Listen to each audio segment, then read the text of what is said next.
morning sa inyong lahat. Pagpasensyaan nyo na yung outfit ko dahil nandito lang naman ako sa bahay namin.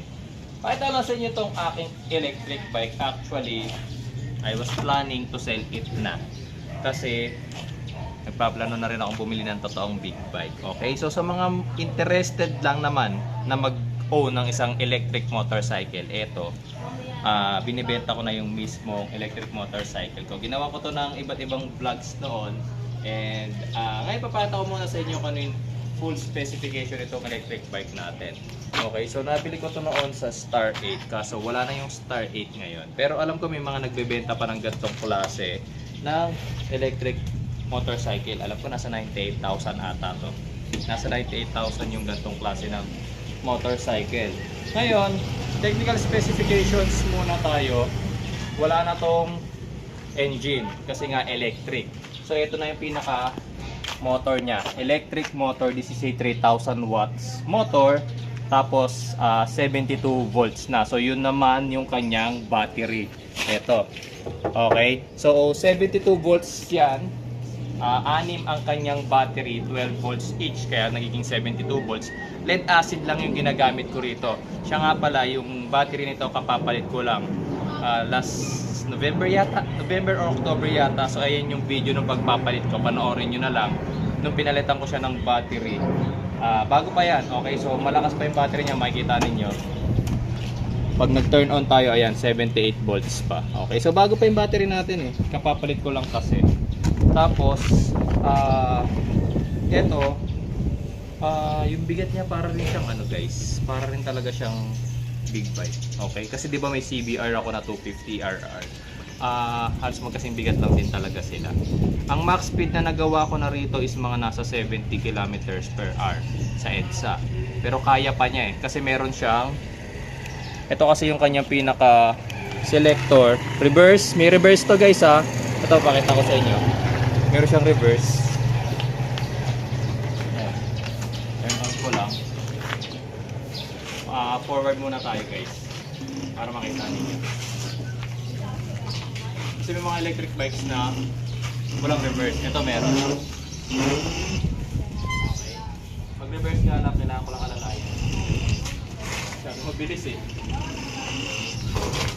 Ano ako eh, kasi lang ako pag hindi ko inalalayan. So yung reverse kasi function talaga niyan, hindi nyo gagamitin para umatras. Tulong lang kasi medyo mabigat pagka itutulak nyo lang ng paa pagpatras. Yung reverse parang assist lang para hindi masyadong mahirap i-atras. Okay. Tapos eto, ika mami. Tapos eto, bukod sa drive, meron siyang sports mode. So mas mabilis yung sports mode. Sa drive mode ko nasubukan yung nag 70 kilometers per hour siya. Okay. So kapag ka sports mode, mas mabilis yan. Tapos disc brake na rin yan, front and rear. Makikita nyo, dual disc brake sa harap. Tapos dito naka disc brake na rin tayo sa likod. Ay, dito sa kabila. Yan. Naka disc brake na rin yan. So malakas yung brakes yan. Tapos ano pa ba? Ito naman yung headlight niya. Ito sa headlight, nasita ako dati ng LTO nung nagparehistro ko. Pero sabi ko, all stock yan. So, pag all stock, wala akong ginagalaw. So, pwede yan. Okay? Panoorin nyo yung video na yan. Yan yung actual day na nagparehistro ako sa LTO. Ayan. So, nga pala, nababanggit ko nung nababanggit, nagparehistro ako sa LTO. Yes guys, itong electric motorcycle ko, nakarehistro to. Ito lang yata. I don't know kung meron pang ibang naka-electric motorcycle na nakarehistro, pero ako, registered. Ayan, makikita ninyo. Manta, electric, ayan, scooter, ayan. Scooter nga nila pinasok, hindi nila pinasok as motorcycle eh. Tapos pinasok nila ng ilang cc. Piston displacement guys, so 46 lang. Pero tumatakbo to guys ng almost 80 kilometers per hour din. Kapag talagang sinagad no, sa takbuhan. Mabilis din. Mabilis din tong motorcycle na to. Tapos, ano pa ba? Yung mga kailangan ninyong details na malaman. Charging. Sa pag nag full charge kayo nito, nakakapag-charge ako nito within 8 to 10 hours na charging. Siguro mga 15 pesos ang consumption nun sa electric bill ninyo. Tapos magagamit nyo na siya, upon full charge magagamit nyo na siya ng mga 50 kilometers. hanggang sa madrain yung battery. 50 kilometers guys ha. Tapos 15 pesos na charging. So para sa akin, good yun para sa mga medyo nagtitipid. Tapos another specification, ito nga pala nakapangalan sa akin. Nakapangalan sa akin. Hindi ko na papakita yung pangalan ko. Basta nakapangalan sa akin to. Kaya kung gusto nyo ilipat sa pangalan nyo, madali lang. Wala kayong hassle, walang problema. Tapos, siyempre, hindi naman pwedeng yung mga positive things lang yung sasabihin ko sa inyo. Siyempre, may mga ano na rin ako rito. May mga issues na rin ako, like yung mga scratches na hindi ko na may iwasan. Mga scratches kagaya nito, ayan. Scratch. Tapos yan, yung mga yan, di ba? So, mga common issues. Yan. Tapos, ito pa yung iba niyang issues, yan. So nahigpitan ko kasi na masyado yung kanyang bolt kaya nag-crack dito. Tsaka to. Ito nakuha ko to, ganyan na.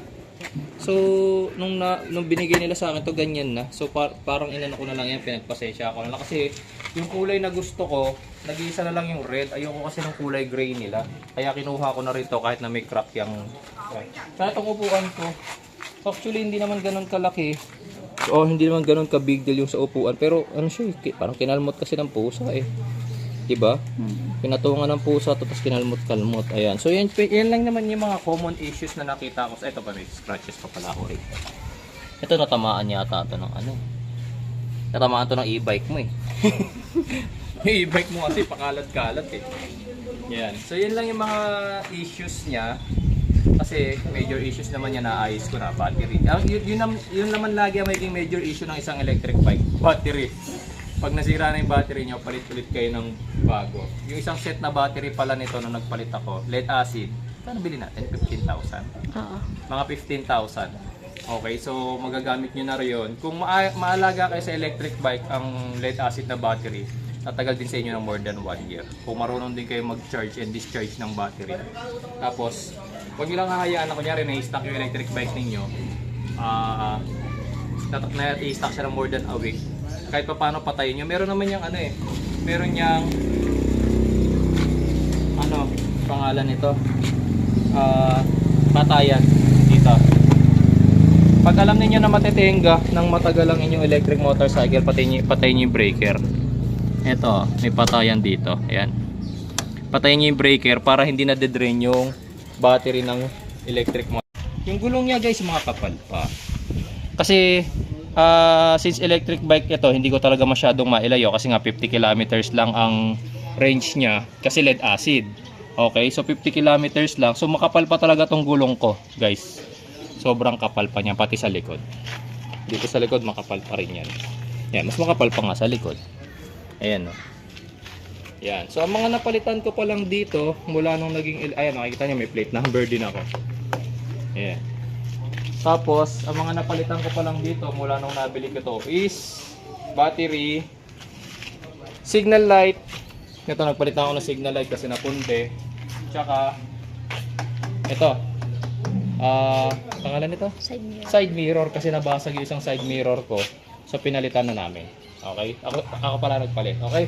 So, sa mga magiging interested dito sa ating electric motorcycle, siguro benta ko to mga 75,000. Nare-register to guys. Iba tong electric motorcycle na to sa iba. Kasi yung iba, hindi ko alam kung nakakapag-register sila, pero ako kasi nakarehistro.